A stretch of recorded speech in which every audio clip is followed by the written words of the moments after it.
What's the next main topic today? Next up is Jacob Sylvers. Hi, John. I wanted to take my 10-year-old niece, who also loves Marvel films, to see Endgame, but with it being 3 hours long, I don't think she'll sit through the whole movie. What should I do? Ooh, Jacob. Oh, brother. This is a bit of a conversation that comes up here on the John Campea Show every once in a while, which is, let's start with the grander picture of things. The grander picture is the issue of should parents bring their kids to these movies at all? To movies at all. Forget just these movies. Should parents bring their kids to movies at all? A lot of people would just really prefer it if parents left their kids at home. They don't want their kids in the theaters. They don't want to hear the screaming kids. They don't want to do any of that. And that's totally understandable. I get that. I really do. I completely understand it. There's rationale to that, and I acknowledge that. But I've always kind of felt a little bit of not just sympathy, but empathy for parents. When you can be a big diehard movie fan, and then you have kids. Lots of people have kids. And getting babysitters can be tough. Getting all that kind of stuff. Is the answer that, well, then you just shouldn't be allowed to go to the movies? I don't think so. Because look, honestly, Rob, for every story we hear, at least for me, from my point of view, about babies that are crying and screaming in the movie theaters, about kids who are acting out of control, that does happen from time to time. It does. But, what we don't often talk about is the fact that for every one time I see a kid start screaming, misbehaving, there's about 50 other times I see parents with kids and children at movies, and they're perfectly well behaved. And it's perfectly fine. It's not like every time a parent brings a kid to a movie, that kid will misbehave. I just got to tell you, my experience has been different. I go to movies all the time, and I'm often sitting in the theater, and I see lots of parents with kids. Sometimes not only their own kids, but other people's kids as well. What they're doing with other people's kids, I'm not sure. But anyway, they're sitting there with other people's kids as well. And 90% of the time, those kids are perfectly fine. And I'll be honest with you, sometimes I find it adorable when something really wild happens on screen and the whole theater's quiet, but then you hear one kid saying what all of us wish we could say, and going, wow. Yeah. And then the whole theater, we've all had that experience, right? And then the whole theater erupts into laughing. It's adorable. I love it. But yes, sometimes kids do get antsy. Sometimes kids do get wound up. Sometimes kids are losing their patience. And so I've always kind of felt for parents. I think parents should be able to bring their kids without people looking at them dirty.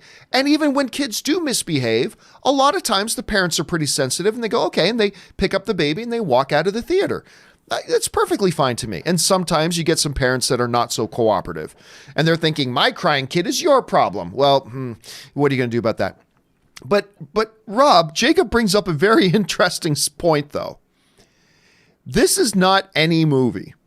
This is a 3+ hour movie.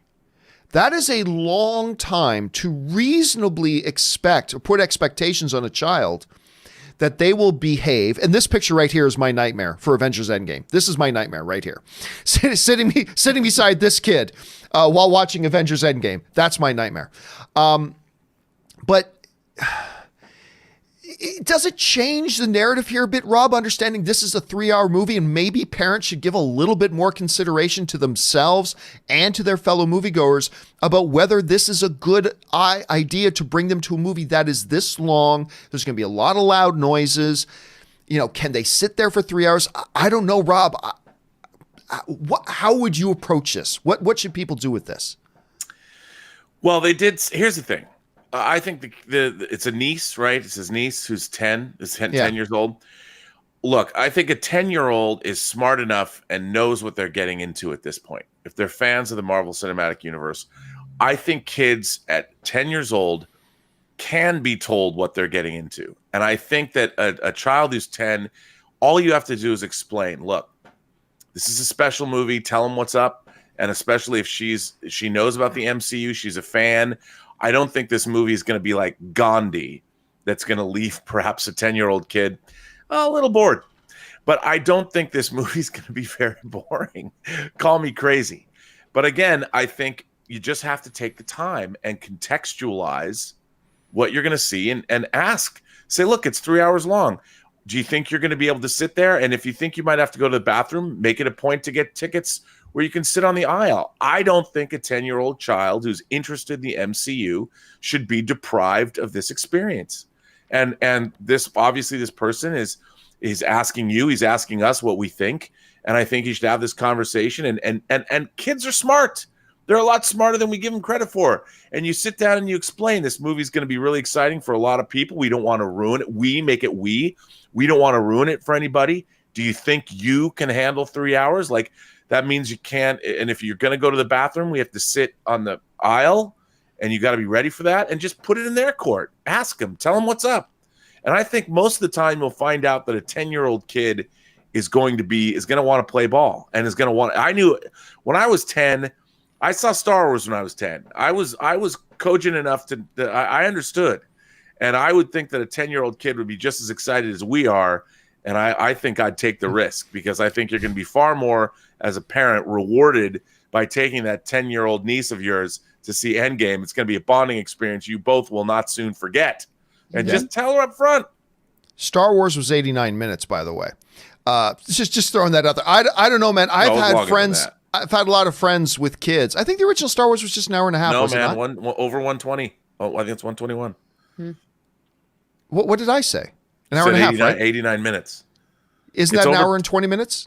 No, it's over. Star Wars is over 2 hours. Is it over 2 hours? Yeah. I thought it was like an hour and a half. Oh, I think Empire is 124 and Star Wars is 121. I think. But it's not 3 hours. I don't know. I just wonder if we're overestimating kids' ability and maybe expecting too much from them. But then what about kids that are younger than 10? Well, what if there's a couple that has a 5 and a 4-year-old and they bring them? No. Ashley, what do you counsel, Ashley, your friends who have kids like that age? Are you telling them that, bring them to Endgame, or you're thinking maybe they shouldn't at this time?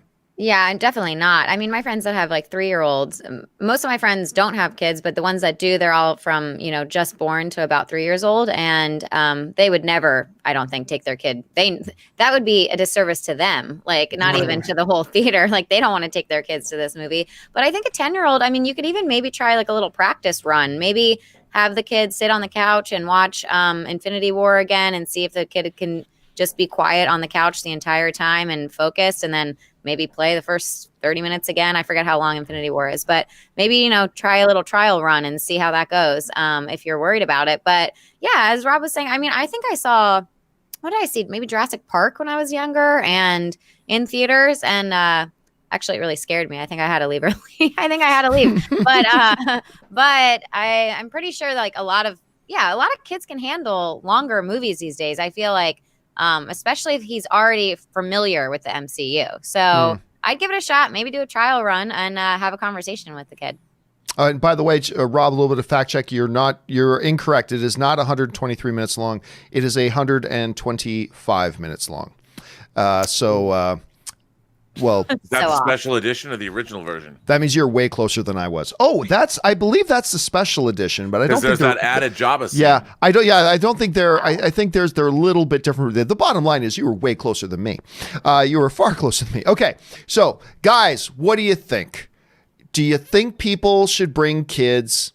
However, whatever age you want to define as kids, do you think people should be bringing kids to come see Endgame, understanding that it's a 3+ hour movie? Yeah, give it a shot. Kid by kid has to be judged on an individual basis. Just in general, no. What do you think? Jump down in the comment section and let me know. And I don't think people have enough sympathy and empathy for people who are parents, because I think most parents who bring their kids to the movies, I think they do a very good job with them. And you think it's 95% of the time it's not a problem at all. But a 3-hour movie does seem like a bit of a stretch. Okay. And it's scary. It could be scary for a kid to understand. Yeah, a lot of big explosions and Harry Potter loud was sounds. Scary for kids. Yeah. Well, and for me. And for okay. me too.